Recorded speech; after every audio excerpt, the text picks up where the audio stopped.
In the wildwood of accounting, we all know garbage data in means garbage data out. The same thing applies to your body. As a C-suite guy who obviously lifts, I want to be just as sharp in the boardroom as I am in the weight room. I don't have time for guesswork supplements or flashy nonsense, and that's why I use Redcon One. Clean ingredients, real formulas, stuff that actually works when you're training at 5 a.m. at the gym or burning midnight oil in your month-end grind. So whether you're an accounting bro, finance bro, or business leader in an NGO, if you want more energy, better recovery, and fewer excuses, this is your sign. Head to redcon1.com and use promo code BIZBIESandBS for 20% off. Don't just audit your numbers, audit your nutrition by leaning into America's favorite supplements at Redcon One. Yeah.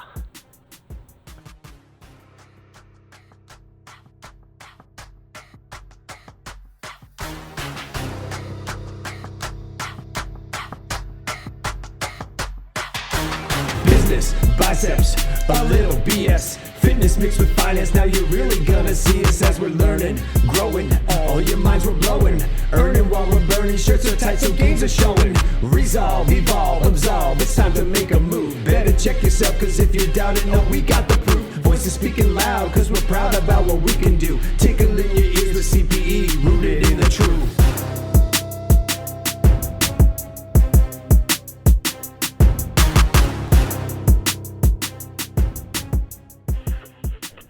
Welcome to Business, Biceps, and BS. Obviously, you can see from the wall that dude's jacked.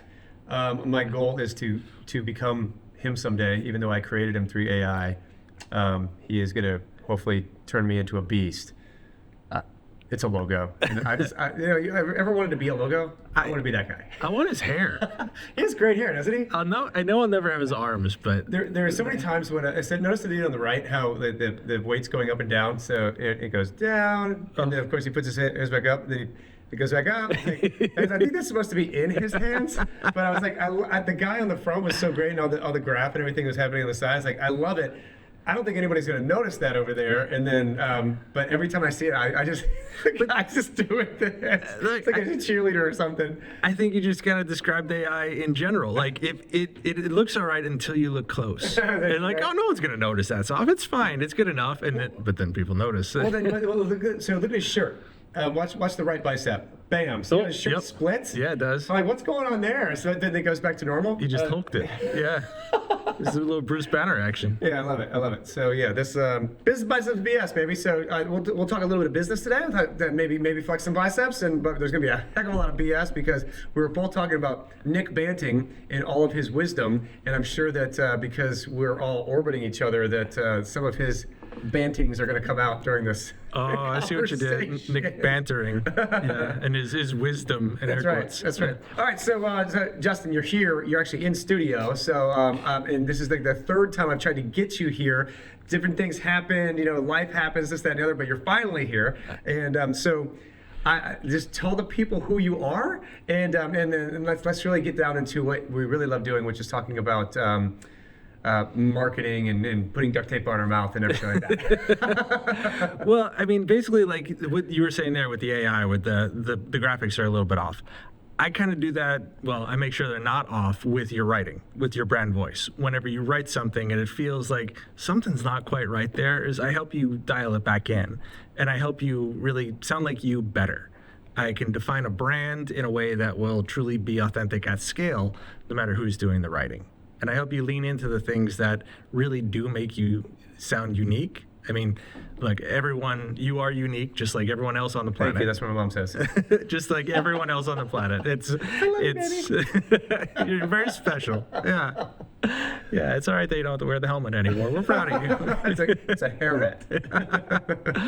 Well, so how do you get into this kind of work? I mean, because you have to have some kind of passion before you start, critically analyzing people and telling them they're stupid. So, I mean, now I get paid to do it. Before I just did it and got beat up. Just for fun. Yeah. Now it's a job. So I mean, as a kid, did you have proclivities towards this? I mean, were you always just analyzing the voice, brands, this, and the other? Or where was it that you decided, hey, I'm pretty good at this stuff, and I think I can make a business out of this? So the fact is, I was a copywriter. and I never felt like I was good, so I kept on going deeper and deeper into it. It was like, I wish that there were a way to know that I was right, and to know that what I was writing sounded on brand, as well as being a good conversion copy, that people would want it. It's like, because there's a direct response type of writing, which is like for advertising, for ads that just like get you to want to buy something. But when you're writing for people, or even for specific brands, they'll very often look at it and be like, this is great, but that's so off brand. That doesn't sound like me. And I wanted to find a way to confirm that it would both be interesting to the buyer and on brand for the person I was writing for. And I leaned into a framework that I had learned about what brand voice is. And like, you read a lot of fluffy definitions, like it's your soul on paper, it's your mission put into ink, which is great if you're writing fiction, but for copywriting, that's absolute garbage. So basically, I found a framework that was vocabulary, tone, and cadence. And it's 3 measurable things. You could literally measure your vocabulary level, like the readability of your content. Okay. You could measure the cadence, which is the rhythm of your writing, to the average words per sentence that you write. Okay. Like the average the average sentence length in English is 15 words. Most copywriters write between 8 and 12. We write short, we write choppy. Then there are other wordy bird people that go on and on and on forever. You called yourself out, man. But I've read your book. Yeah, you would fall in the longer end of the cadence. I mean, there's nothing wrong with a run-on sentence. It keeps you healthy. I don't judge. Especially if you start the sentence and can actually wrap it up by the end of the paragraph. By the end of the page. Yeah. No, So I think that's fascinating because I think a lot of times when, specifically being in the creative side, and I know it's really strange to be on a finance and accounting podcast and think of creativity, but I really love the creative arts. Yeah. I love the English language. I love everything about being able to describe things in flowery terminology or more technical terminology. And again, depending on who the audience is, right, and measuring the audience response. Love being in front of people and being able to see, okay, did it land? Are they cringing where I wanted to cringe? Are they applauding where I want them to applaud? Or is it backwards and I just don't know what I'm talking about? I really enjoy the creative process, and it sounds like you have built a career based off of really getting creative, but also taking your own creativity and trying to mirror other individuals. yeah, right? Yeah, that was really it. It's because when I was a copywriter, the thing that I learned is you can have the best copy in the world, but the client's not going to sign off on it if it doesn't match who they are. So good copy and the wrong voice is not good copy. It just wouldn't get approved. I wrote some great pieces that I loved that were super creative. You loved them. I loved them. And I even had clients that be like, this is great. There's no way in heck I'm going to publish this. This is totally off brand, but this is great. Thank you. I feel good about myself. Right. Now go fix it. Do the thing I paid you to do. So I had to kind of find a way to reel in the creativity to make it sound like them, but maybe just a little bit better. That makes sense. And do the thing that they hired me to do really well. So it was little by little, I got to the point where I could own the creativity. I could learn how to work within the constraints of it and still be creative yet on brand. So in this process of publishing a book, right, and writing a manuscript, and then finally finishing it on July 4th of last year, by the way, it was my Independence Day. So I handed it over, and one of the conversations I had to have with the copy editor, copywriter at the time, they looked at it and said, I warned them. I said, listen, I write very similar to how I speak, and that means I'm going to drop a lot of G's because if we're going for Southern slang, I want to make sure that we that comes through. I say some y'alls, and I might make up my own words. So I just smash those syllables together, like know what I mean. I'd say it's all one word, but I want to make sure that just understand I did this on purpose. Yeah. And they did a really good job of identifying. There was a handful of things like, are you sure you want to say it this way? I was like, why did it not come across? Like, no, we know exactly what you're saying. Like, then leave it. That's the whole point. Like, yeah. But it was my first interaction with professional copywriters. Yeah. And seeing what they go through and some of the stuff that I found, I was like, it was absolutely fascinating because they're so attuned to be able to read through this, and it's almost like they it's almost like they take over your body and then read it as if they're you and say, okay, is this what they want? Is this not what they want? And then just, okay, I don't know, mark that just for future reference. But it was a really neat process. I really enjoyed it. Yeah, it's working with professional writers and editors, and editing is a different skill. I don't claim to have that. That's about making it more readable or grammatically correct or just fixing the structure. And working with an editor is great, and I've done it a couple of times. It was like, this is so much better at the end. Thank you. It's my words, but just in a different order. It makes me sound so much smarter. It does. But I've worked with a lot of bigger names that have books, and I've read their books, and I was like, so I'm reading this and I see your work here, and they very often say, don't compare my voice to the book. That's the editor. They cut all my stuff to make it more readable, to make it more suitable for the audience. So it's written more on the basic level compared to how I would do it. Yeah. There's again, I don't want to give away the names, but there's a big name who I read his book and he's like, what did you think? I was like, you're not in it. It's a how-to book. Yeah. Like, you wrote your book with finance. You're in the book. Like, you're a character in it. His is other people's stories. And then he has a little paragraph at the end with his takeaway. Okay. And that was the editor's choice. Like, when you read his writing normally, his emails, he's in every sentence. Yeah, sure. And I was like, this feels like a book about blank. It doesn't feel like your book. How did you take that feedback? He agreed with me 100%. He's like, yeah, I don't like this. My next book will be completely different. So he's not going to do it like an abridged version. I don't think abridged is the right word, but a reversion of that to. No, I mean, the book's out. It did really well. Okay. It's a good book. Okay. It just didn't feel like their book. But was he frustrated with the process? I mean, did it sour him on the process? I think there might have been a little bit of disappointment. Okay. I don't know that it was frustration. Okay. But I don't think he didn't love it at the end. So a feeling like it just didn't. I'm trying to land on it, but it was a feeling like it was not disingenuous, but it wasn't authentic. Yeah, it felt like he wrote a book. He didn't write his book. Okay, no, that's fair. Yeah, that's fair. And so now he's going to try to write another book, but this time try to leave that personality in there. That's the goal. Yeah. Yeah, that's really cool. So then where you come into play then is with branding. You have your own business. Mm-hmm. Yeah. Tell me a little bit about your business. So I've got two arms. I've got Brand Voice Academy, which is where I train copywriters to work with other clients to sound like them, to mirror their voice. Okay. And then I've got just my brand, which is just Justin Blackman, and that's where I work with people to understand how they write and to get their identity down on the paper. And I've got a process that really just. It's really nerdy.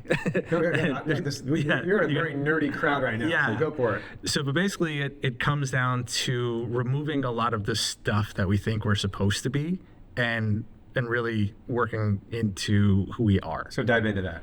So I have a process that I work with a lot of people. It's usually the starting element of most of the projects that I work with. Stretching? It can. Giggity party? There's a lot of tears. Okay, so we're baselining people. Go ahead. Yeah, so like I'll do an exercise with you where we start out with about 110 different words. And it can have everything, mostly adjectives from inspirational to cheery to compassionate to there's a lot of words. Okay. And we'll move them around into, like, I'll show you the word and you'd be like, yep, that's me, absolutely. Then there's like, yes, no, maybe. Yeah. And we just put them into different categories. And then I'm going to press you on the words that you think are yours to say, like, is this really you? And I'm going to make you defend every decision. And not that I want you to get away with it, but not that I want you to move it, but I want you to justify and lean into the things that are there. And along the way, you're going to drop some of these things. You're like, you know what? That's something that I've been holding on to, that my third grade teacher gave me a compliment once. And I've been doing that ever since. I don't need to be that anymore. And you just drop it. And we figure out who you actually are. and we can build your brand identity that's 100% you, but not 100% of you. So you start off with 110 words, and how many do you get them down to? Between 4 to 9. Okay. Yeah. Okay. Anything less than 4 is a little bit too vague. You don't have a voice? It's Shouldn't be writing. there's like, but so here's the problem: is almost every brand guide I've ever read says that we're friendly, we're casual, and we're human. Okay. Okay, well, there are 8.3 billion humans on the planet. All right. Let's choose one. Okay. And then friendly. Friendly doesn't really mean anything. It's a personality. If I tell you, like, describe something friendly that you've ever done. Ice cream. Okay. Friendly's ice cream. That's right. It's the first thing that popped in my head. All right. I can't eat it anymore because I'm lactose intolerant. Thanks, God. It's the white man's disease. But like, if I asked someone to describe something that they did that was friendly, they'd be like, "Oh, you know what? My neighbor was sick the other day, and I made him lasagna, and I brought it over." I was like, "That's great. Sounds very nice. That is very nice. That's friendly. That's an action. There's no words described there." It's like, how did you get it to him? It's like, I rang his doorbell and let him know. I sent him a text saying lasagna out front. Okay, so lasagna out front. Those are the only 3 words there. Okay. That's not a voice. Friendly is not a voice. Friendly is a personality. Okay. It's based off of actions. So it doesn't transfer into voice. If you just said, lasagna out front, that's minimalist. That's the brand voice, is minimalist. Unobtrusive. And then casual could mean anything from like casual Fridays, so like polos and khakis. Red Con 1 shirts? There you go, red con 1 shirts. All the Because they were supplements. cha-ching. All the way to like a Jimmy Buffett concert. Okay. Like, we don't know what casual means. It doesn't really mean anything. You said that you were dropping your G's on that. I drop my G's when I talk all the time. That was grand. I'm just stacks of bills, baby. I'll sit outside. We'll get them later. Yeah. So that brand voice, yes, casual can describe it as a higher point view, but basically we want to say it's improper. Okay. And that's okay. That's not something for us to fix. That's something for us to own. And it basically, it defines the things that you do wrong, like not textbook, and it allows you to own it. Interesting. So then, so when someone finally get to these 4, you said you topped out at 9 because I'm assuming gets that a little after messy. 9 you just don't really know who you are. It's just messy, Yeah. and the writers aren't going to understand, well, which one do I pick? And it just becomes a little So cluttered. once you have these 4 to 9 words, this is where you teach your copywriters to say, hey, these are the words we're looking for, and have you trained them on what words to use to espouse this word, this word, this word? Like how do you do that? So there is some element into that. It's a lot of the words that are ordinarily used. Okay. So, like, for instance, you guys are talking about accounting. Are we saying, do we say numbers or do we say numerals? Or, things like that. Depends on if you're gonna get punched in the face. Right. But I don't know which one's going to get me punched. Okay, very good. It depends on the brand. Right. It's, Yeah, that's making me laugh. Go ahead. so, but it's just which word are we going to choose? The higher level one or the lower level one? Okay. Now, if I'm doing your brand voice, you've already decided that. I'm just documenting it. And these days, most of the brands who I work with a lot of solo entrepreneurs or personal brands. Okay. Most of them aren't using writers right now. A lot of them are using AI or doing their own stuff. And they're not sure how they write. So this works with big brands. I've done this for big corporate brands, and I've done this for, solo entrepreneurs, just a team of 1. So the process really works for anyone. But a lot of times, if I'm working with a personal brand, they don't need me to tell them how to write. They need me to help them understand who they are on paper. Okay. And it's just about getting a tighter, more condensed version of you. And how do you do that? Do you ask for writing samples, or is it like you're reading emails, you're reading web copy, you're reading brochures? How are you finding that? So a lot of that is through their existing content, but sometimes they come to me and be like, don't read my content, I don't like it. Okay, which is why they're talking to you. Yeah. Okay. That's usually it. Or if it is a person that has a brand and they need their team to sound like them, then we'll say, yes, go through my content. This is how I want it to sound. Let's scale this. So one of the things that I noticed, there's a handful of guys that I grew up with, through elementary school, middle school, high school. I was fortunate enough to be in one place growing up, and there's one guy in particular that is down in Tampa. When he talks, I hear me talking, and because we've shared so many commonalities throughout life that he actually ended up got his CPA license. He ended up marrying a nurse, right? We both did the same thing. We both lived in Tampa for a little while, and but playing soccer, all these things. But it's funny because when I hear him talk, I almost think like, gosh, that's what I sound like. Right? Yeah. So how just by reading something, how do you put yourself in the voice of somebody who you've known for maybe 24, 48, maybe even 72 hours? Yeah.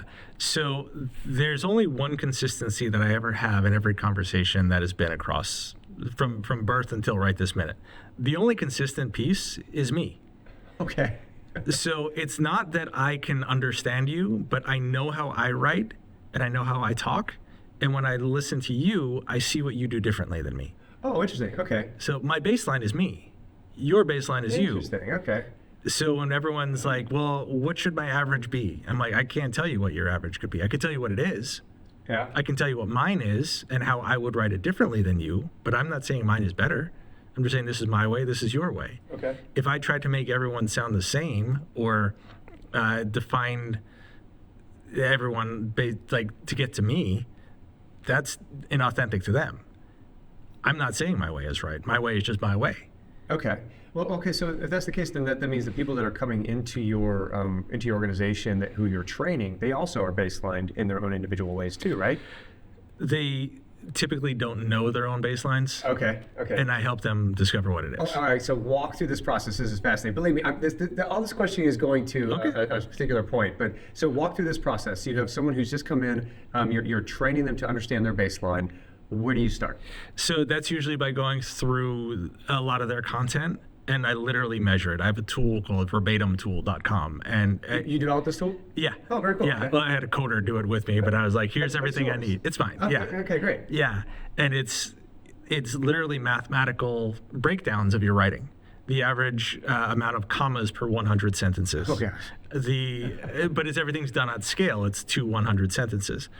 The average amount of the punctuation, the commas, the parentheses, colons, em dashes, however you use per 100. I use a lot of ellipses. That's great. Okay. I do too. I'm a big fan of ellipses.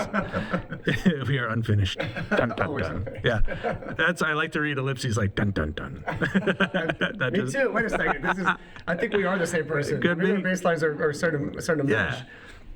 But the average words per sentence is the percentage of you versus me words. Are we putting ourselves in the story? Are we writing objectively or subjectively? You just need to understand what your baseline is. And then if you work with clients, if you work with a brand, if you're writing for someone else, you can see what match what their baseline is, and then you adjust yours as you write for them. So then, once these individuals are trained, and I'm just saying individuals as if they're working with you, but there's influences that come across them after they've learned this, right? How do you work it so that they don't accidentally assimilate something into their voice, which is not really necessarily theirs? They're just kind of mimicking the people who are around them. Oh, it happens. It's inevitable that it's going to happen. Sometimes it's good, sometimes it's bad. Yeah, I was gonna say, it's not necessarily bad. It depends on the influence. Okay. And this is kind of the thing, so this is where I have to understand what my brand voice is, the way that I show up, compared to the way I'll be when these microphones are turned off. And because there's a brand voice and then there's your personal voice. When I'm talking about this, when I'm looking at other people's copy, I am objective. I'm not saying it's good or bad, I'm saying it is. Mm-hmm. You get to decide if it's good or bad. Turn the microphones off, I'm a judgy, snarky son of a bitch. That's okay. This is the way that I show up off camera versus on camera. Mm-hmm. It's not inauthentic. It's just, this is my role when I'm in this chair. So picking up the other influences, sometimes it can work in your favor. Sometimes it can work against you. ultimately it's kind of up to you to decide. I mean, sometimes your audience will change, will tell you too.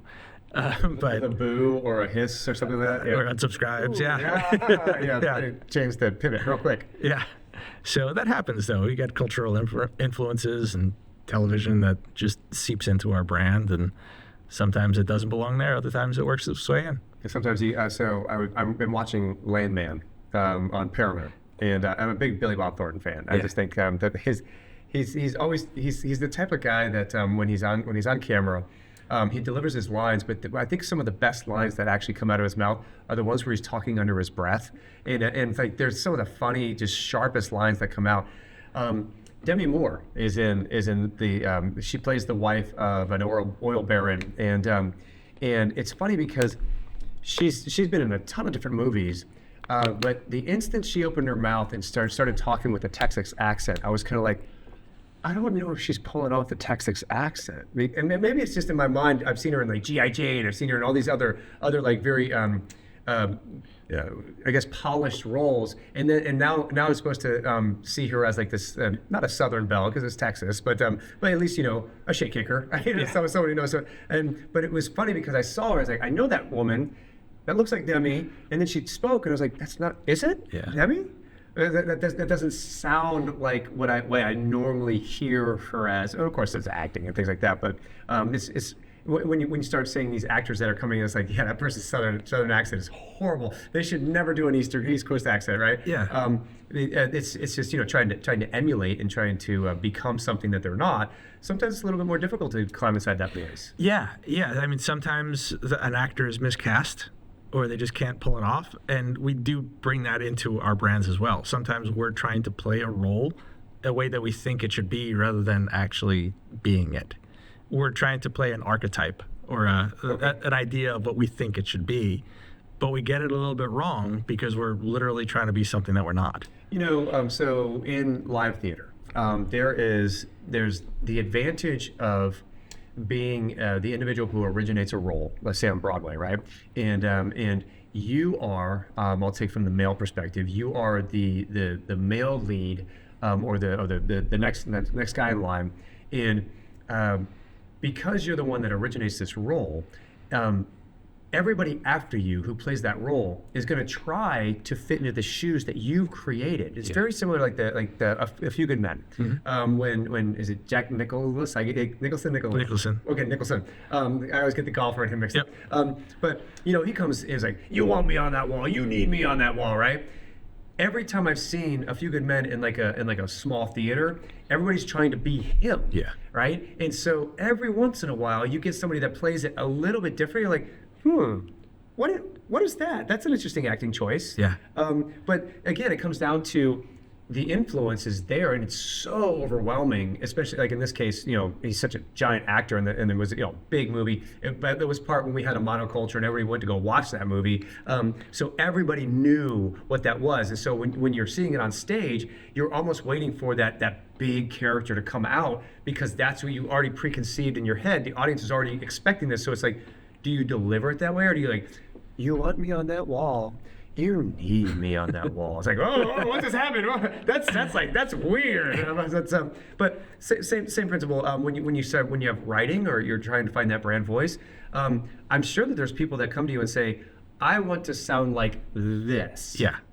How do you get them? One, do you enable them to do that, or do you help them find do you really want to go there? Because you might have this. They might be guilty by association if you do that. So. Every copywriter's favorite answer is it depends. Of course. Welcome to accountancy. Yeah. Yeah. If they say we want to sound like this, they'll say, okay, but do you?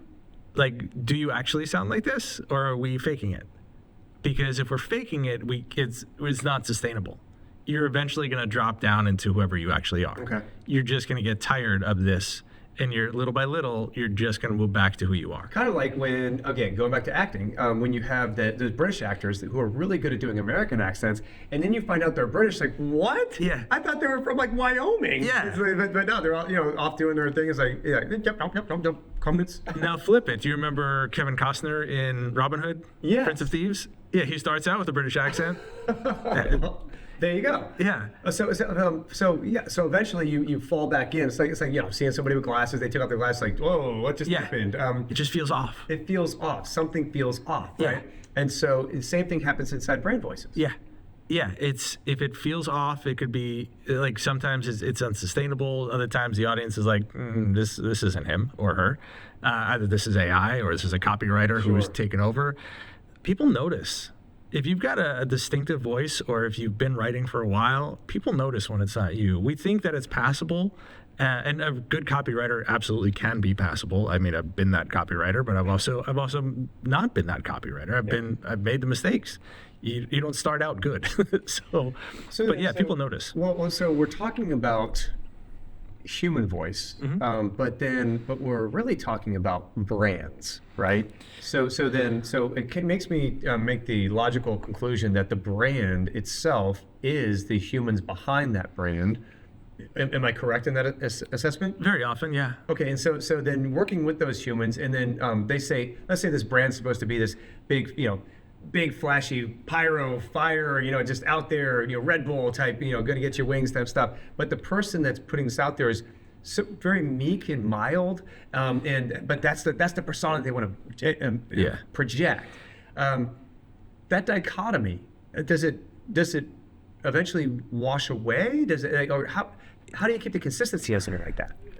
So, yeah, if there's a powerful brand and not the powerful people behind it to sustain it, it's going to probably fall apart. Unless you have a really good marketing budget and an agency that can sustain it. I mean, that can happen.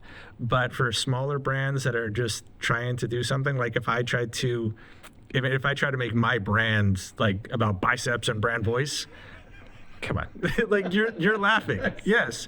Well, you did this too. Okay. Ouch. But yeah. Tim was mean to me. Big bully. Hey, I went to the gym once. Yes. But it's just not.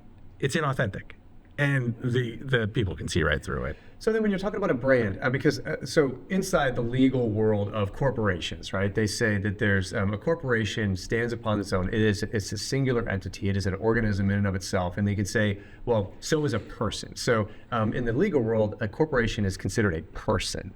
And so if that's the case, though, that corporation is a multitude of people who are making up, the admin, the front office, the back office, in the case of the bananas, the teams, all these different voices that are out there.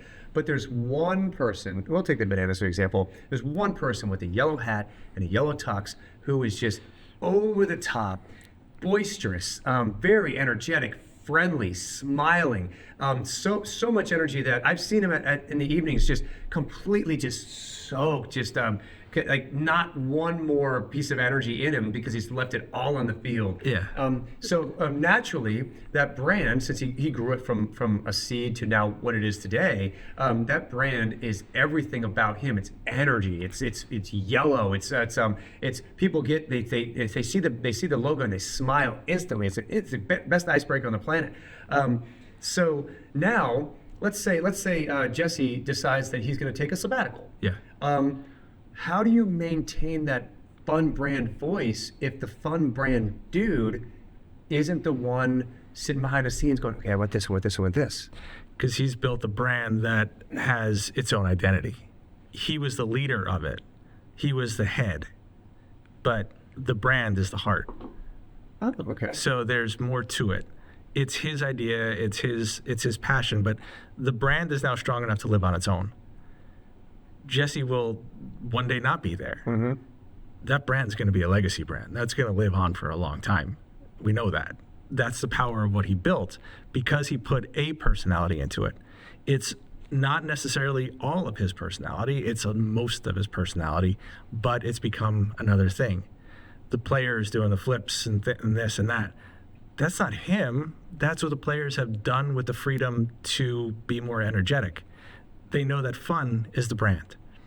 I'm going to guess that you've had enough conversations with the GM to know that maybe there are some not fun conversations. Of course there are. Yeah. There's some things that the cameras are not supposed to catch in the dugout. Right. Exactly. Competitive nature is like, friendly. Yeah. No. Family friendly, you know? Yeah. So the brand isn't him. It's part of him. And it's a feeling of him. And this is one of my things that I love to say is yes, the brand is a feeling, but feelings are gross. Gross, like yuck. Well, yes, partly, but also look, we're on an accounting show, so feelings are also gross from an accounting perspective. They're the total accumulation of who you are. It's everything that you've ever felt. It's your view on life and everything that happens because of your experiences and how you feel because of it. So feelings are gross. That's all of you, but your brand is net. We take deduction. Gross. Yeah. Top. Okay. I got you now. Okay. So, got yeah. So you got the accounting pun in here. So yeah, feelings are gross, but your brand is net. It's part of you. We take some stuff out, the fights in the dugout, the arguments, the losing sleep over finances and this and that as you're starting. That stuff doesn't make it into the brand. Mm-hmm. It's still part of him, but that's not the brand. The brand is 4 to 9 emotions that we whittled it down, that these are going to be sustainable. Everything from the hot dog vendor in left field to the players on the field to just the front office staff. Yeah, I find this fascinating. When I was in accounting school, we could tell by talking to people whether they were from Arthur Andersen or PricewaterhouseCoopers, which by the way had just merged. It was Coopers and Lybrand and Pricewaterhouse, and they merged. They dropped poor Lybrand. He got tossed. But it was interesting. Or at the time Deloitte and Touche or Ernst and Young. But these big five, you could almost know where they worked, like just how they carried themselves. Yeah. At the time, Arthur Andersen, no one could touch them. They were the kings of the castle, and until Enron decided to just pull them down, and they went down with all of the stuff. My experience in say PricewaterhouseCoopers. So I took a job with them, and at the time, they were merging two cultures.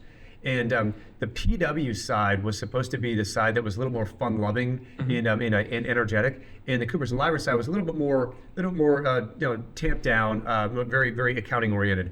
And then you took these two cultures and you pushed them together, and it was down to the point where we used to have these audit files where these stacks of papers you would corner punch these papers, and you put these giant pins in them, and it's like it was awful, because if you wanted that document in the middle, you had to pull that out and make sure it didn't shift, but it got to the point where Pricewaterhouse had a blue cover and Coopers and Lybrand had a yellow cover. And was it yellow? Yeah, yellow and blue. Yeah. So they decided they were going to go with a green. Like that's how they had to compromise. Because no, you guys have blue. Well, you have yellow. It's like, okay, we're just going to have to make this. We're going to have to make it green. Yeah. And that's what they settled on, right? Yeah. Because it came down to the color of the top of the audit statement.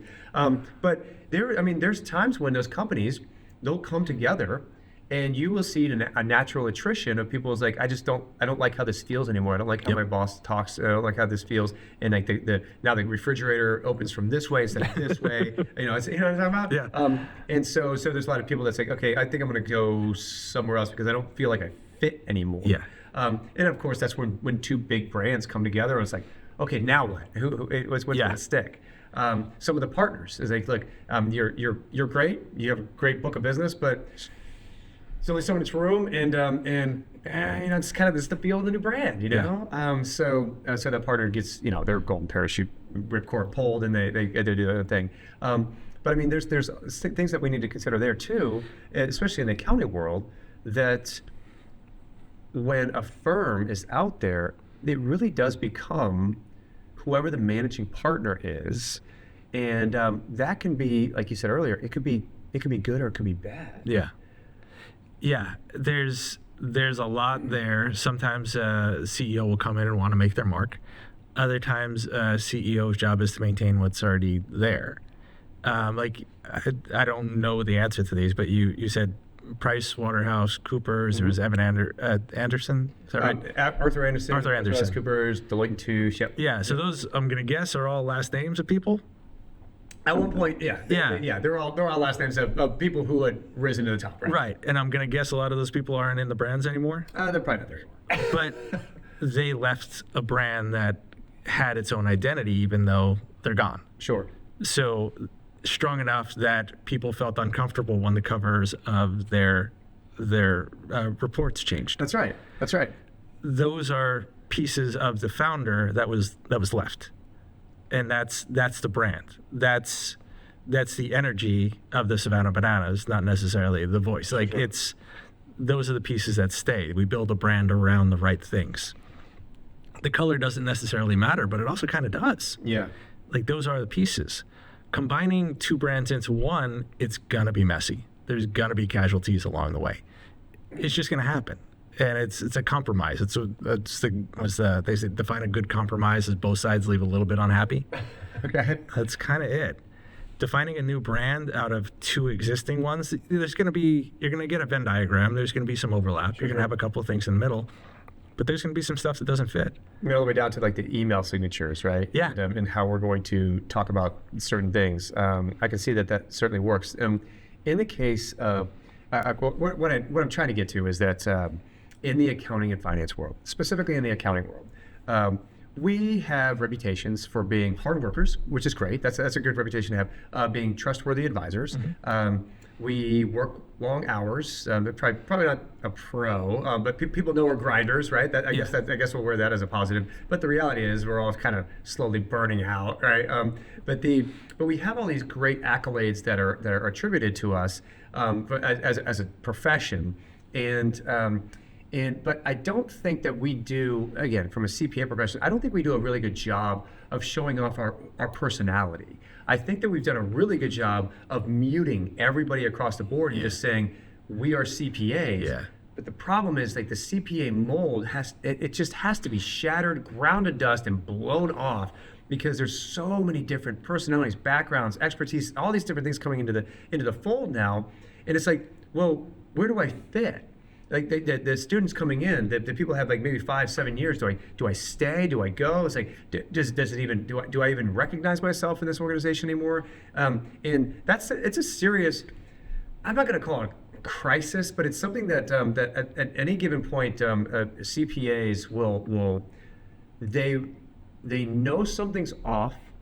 They don't know how to put their finger on what's off, because it's such a qualitative type thing. That and I guess it's subjective, but it's such a qualitative thing that we're so used to being inside this concrete, rules-based organization that this shouldn't bother us. Like, it's like, just to get your work done, but it does bother us. Yes. And there's certain individuals when they come into firms, they look at it and go, I don't know, I don't think this is the right place for me. Yeah. It's a really big deal. It's one of those things that I talked to the AICPA, the handful of people that I do know there. It's like, what are we doing to fix this? Because our brand, again, trusted advisor, fantastic. White collar professional, fantastic. Fun? Not so much. But if you look around a CPA firm, there's a lot of really fun and interesting people there. But it's like we're not really allowed to wear that on our sleeves, right? And so I'm curious how a CPA firm comes to you tomorrow, a managing partner, or maybe even the partnership comes to you and says, "Hey, we need to inject a little bit of personality into our brand." Yeah. Last time we did this, 15 years ago, when the buzzwords were, you pick 3 words and you put it on your business card. Hopefully, integrity is not one of them. That should be just assumed. But here's our business card. Here's our 3 words. But it's still a rectangle, a 2x3 rectangle. It's it's not who we are anymore. It's like we change with the time. How would you pull a firm that has 15, 20 years of life in them into a direction to start incorporating, let's just use the word fun? Sure.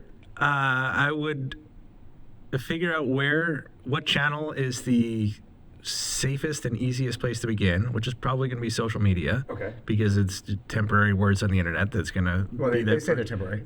Yeah. What does that mean? It's forever. It's true. It is true. So that's the thing. We need to figure out what level of fun. Are we talking about, like, dad jokes and puns? Keggers, right.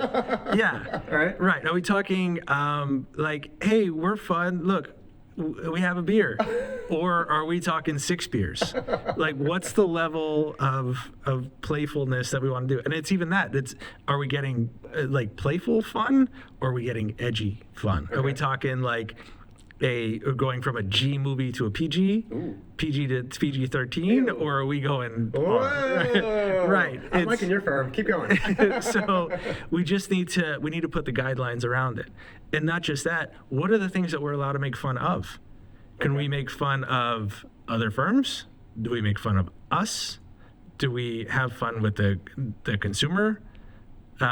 What are the things we're allowed to be playful with? Around the decimal point. Yeah, it's like hilarious. Right? How much does this cost? $1.69. 69. Right? You know, it's like stuff like that. It's like, what do we want to do? That's probably not going to be great for an accounting joke. Okay, right there, we just figured out we crossed the line. Okay, that's the line. That's where the line is. Okay. It's easy to understand where that line is and dial it back. Okay. But we need to understand what those lines are. Little by little, we're gonna go from the gross everything to the net. Here are the pieces that are gonna stay.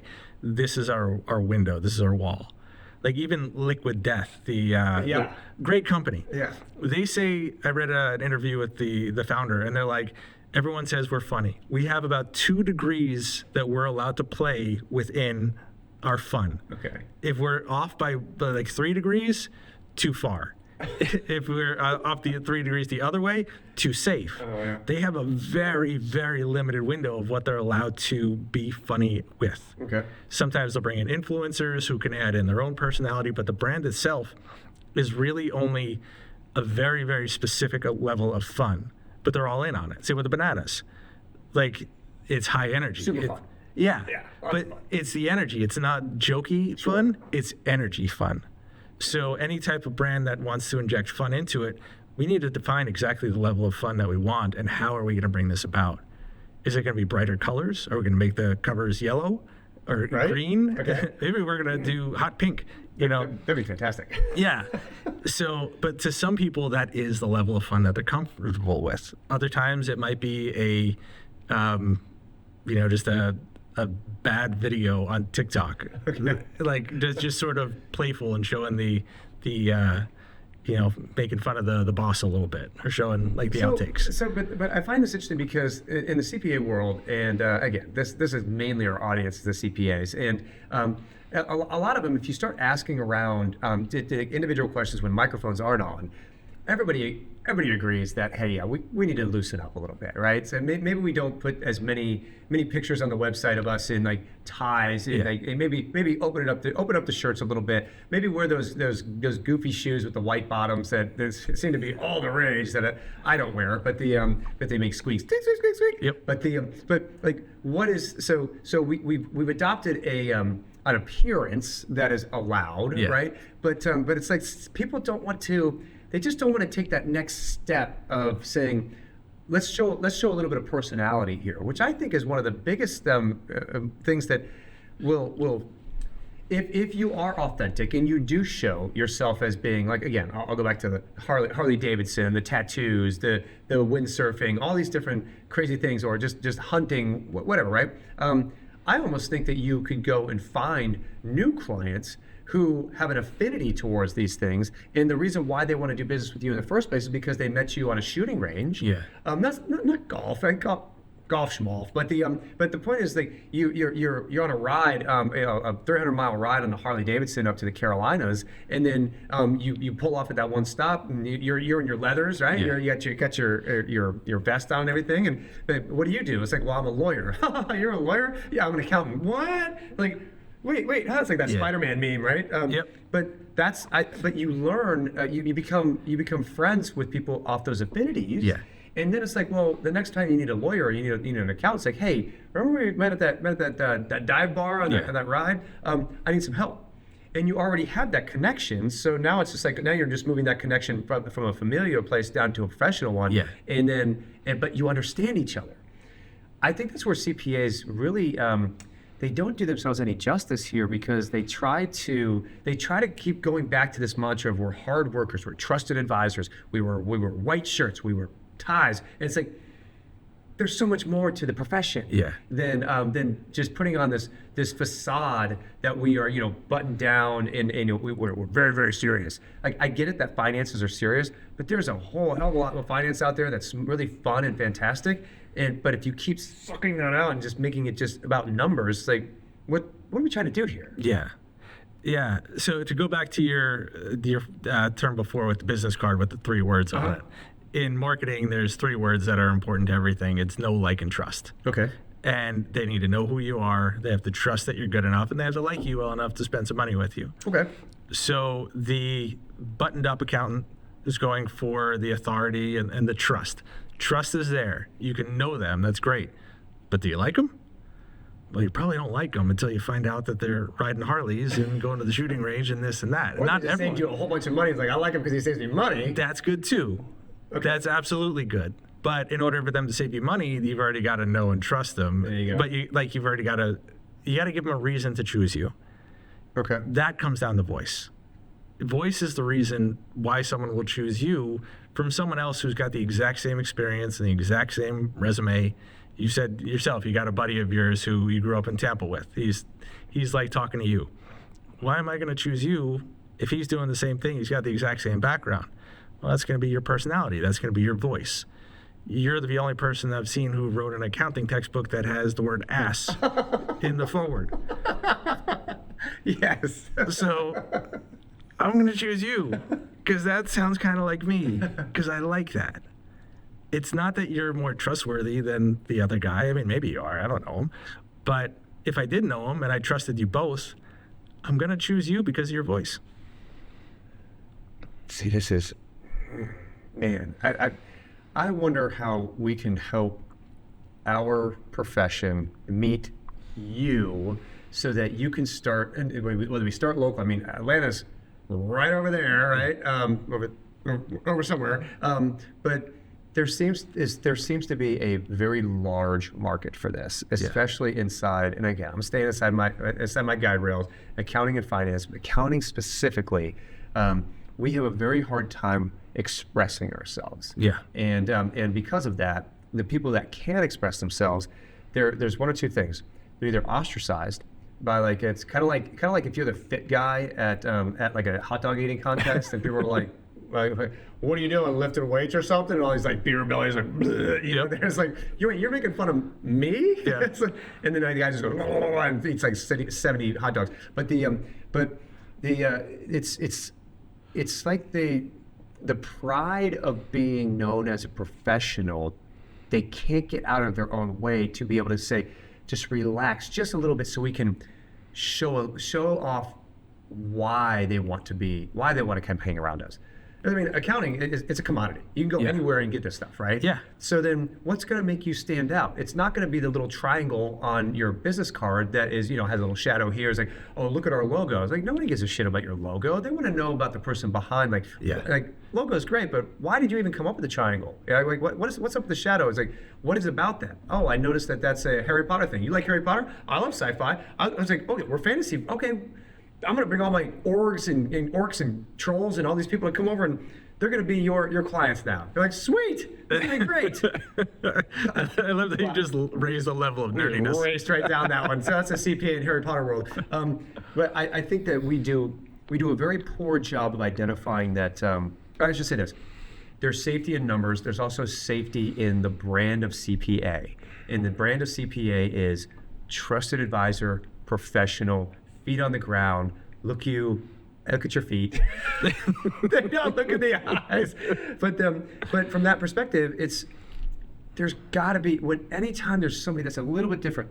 Drew Carrick is a perfect example. Drew Carrick is the rapping CPA. Nice. Right? And he actually helped me write the rap for Business Biceps BS. But very unique in his approach. Now, is he the only rapping CPA? No, there's actually a couple of them out there, but they're islands in and of themselves. But when they get together, they have a ton of fun, and people are like, those guys are accountants?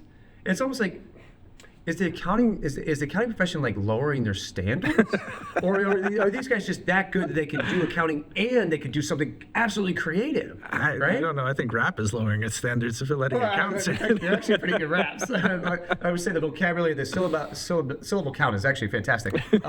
but it's people like that. Or you have another gentleman like Chris Vanover who runs a CPA club.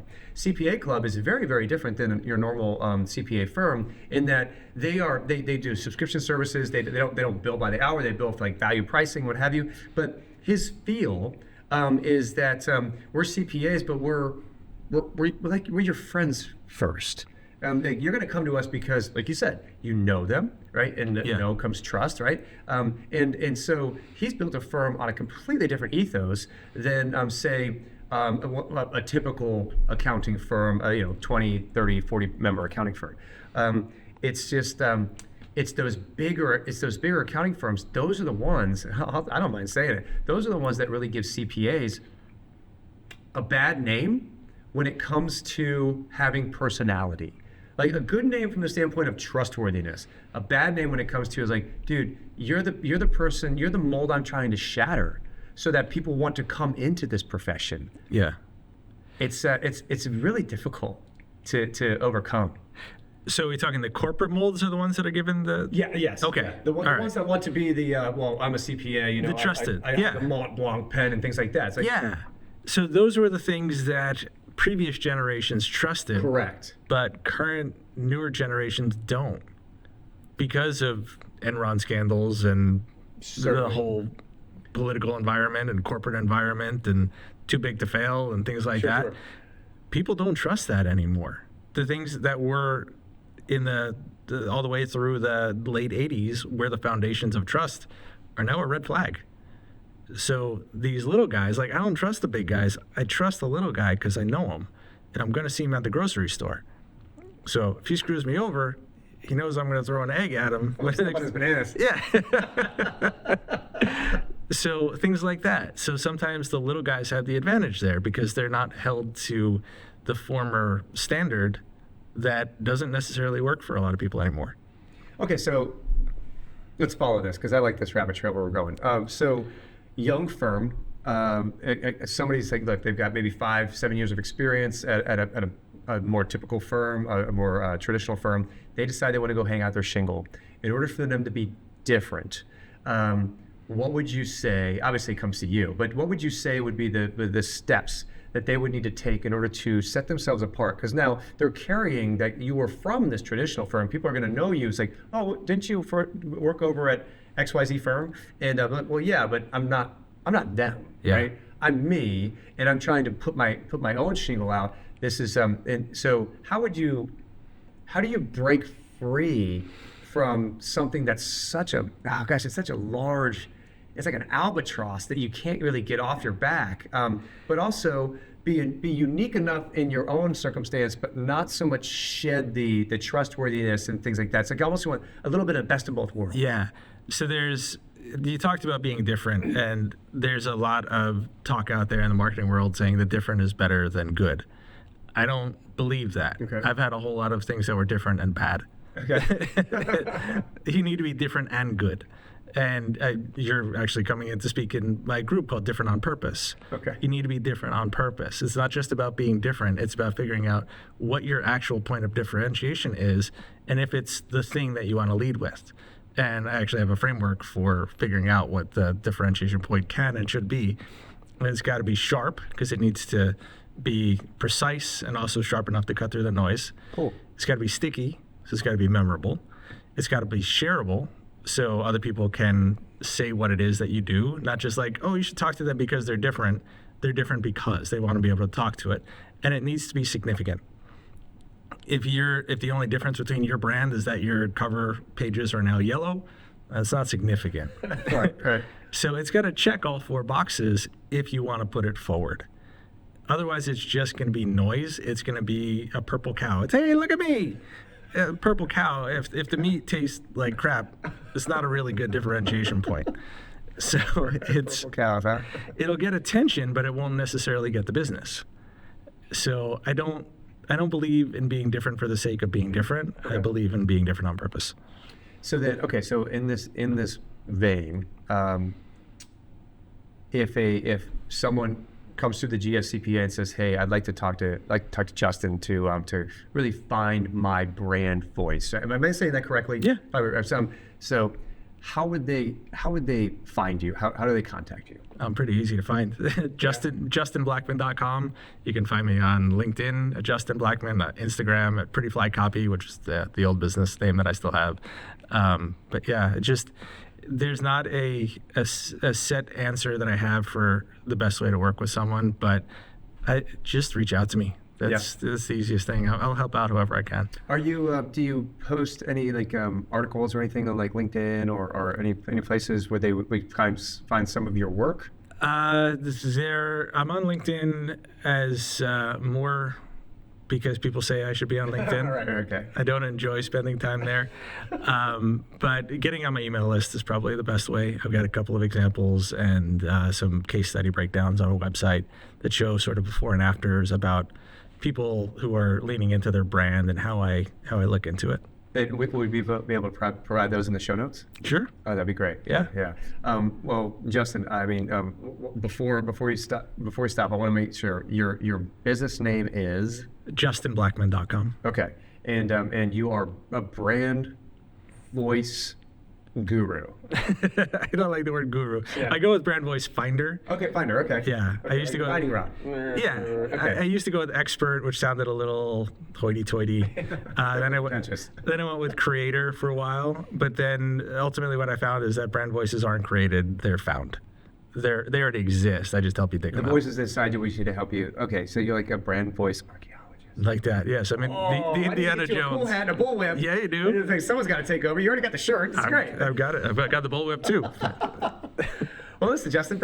Listen, I really enjoyed this 5-hour conversation for everybody who just tuned in.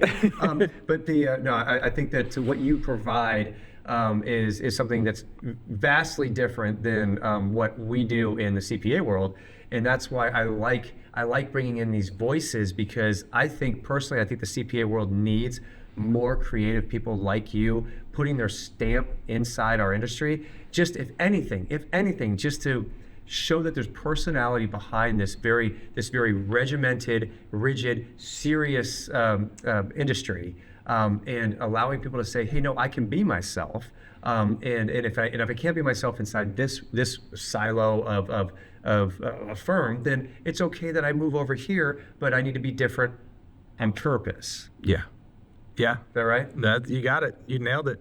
Yeah, and like you guys, I got a mathematical approach to everything that I do, with the way that I measure it to be sure that it scales and that it can survive the test. And I got to say, this is the first show that I've ever been able to come on and talk about this where I haven't been the biggest nerd in the room. What are you trying to say? Don't make fun of the guy on the board. Craig, you're loved. Sorry, Craig. Hey, listen, thank you very much. Before we go, can we get a bicep? Come on, throw it out there. There it is! I love it. Hey, man, I appreciate you being here, and I wish you the best of success. Yeah, thanks for having me. You got it, brother.